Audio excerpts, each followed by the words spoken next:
ദൈവത്തിൽ ആശ്രയിക്കുന്നവർ വീണ്ടും ശക്തി പ്രാപിക്കും. അവർ കഴുകന്മാരെ പോലെ ചിറകടിച്ചുയരും. ഓടിയാൽ ക്ഷീണിക്കില്ല, നടന്നാൽ തളരുകയുമില്ല. യേശയ്യാ പ്രവാചകന്റെ പുസ്തകം 40-ാം അധ്യായം 31-ാം തിരുവചനം. ദൈവത്തിൽ ആശ്രയിക്കുന്നവർ, ദൈവത്തിൽ പ്രത്യാശ വെക്കുന്നവർ, ദൈവത്തിൽ പരിപൂർണമായും ശരണപ്പെടുന്നവർ അവർ വീണ്ടും ശക്തി പ്രാപിക്കും. ഫിലിപ്പിയർ 4:13. എന്നെ ശക്തനാക്കുന്നതിലൂടെ എല്ലാ കാര്യങ്ങളും ചെയ്യാൻ സാധിക്കും.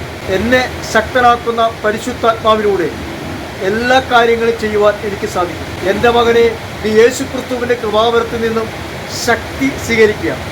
യേശുക്രിസ്തുവിൻ്റെ കൃപാവരത്തിൽ നിന്നും ശക്തി സ്വീകരിക്കാം, കൃപ സ്വീകരിക്കാം, പരിശുദ്ധാത്മാവിൻ്റെ നിറവ് സ്വീകരിക്കാം. അങ്ങനെ കഴുകന്മാരെ പോലെ ചിറകടിച്ചുകൊണ്ട് യേശുക്രിസ്തുവിന് സാക്ഷ്യം വഹിക്കുന്ന വിശുദ്ധ ജീവൻ നയിക്കുവാൻ നമുക്ക് പരിശ്രമിക്കാം. പരിശുദ്ധാത്മാവ് നമ്മളെ സഹായിക്കും.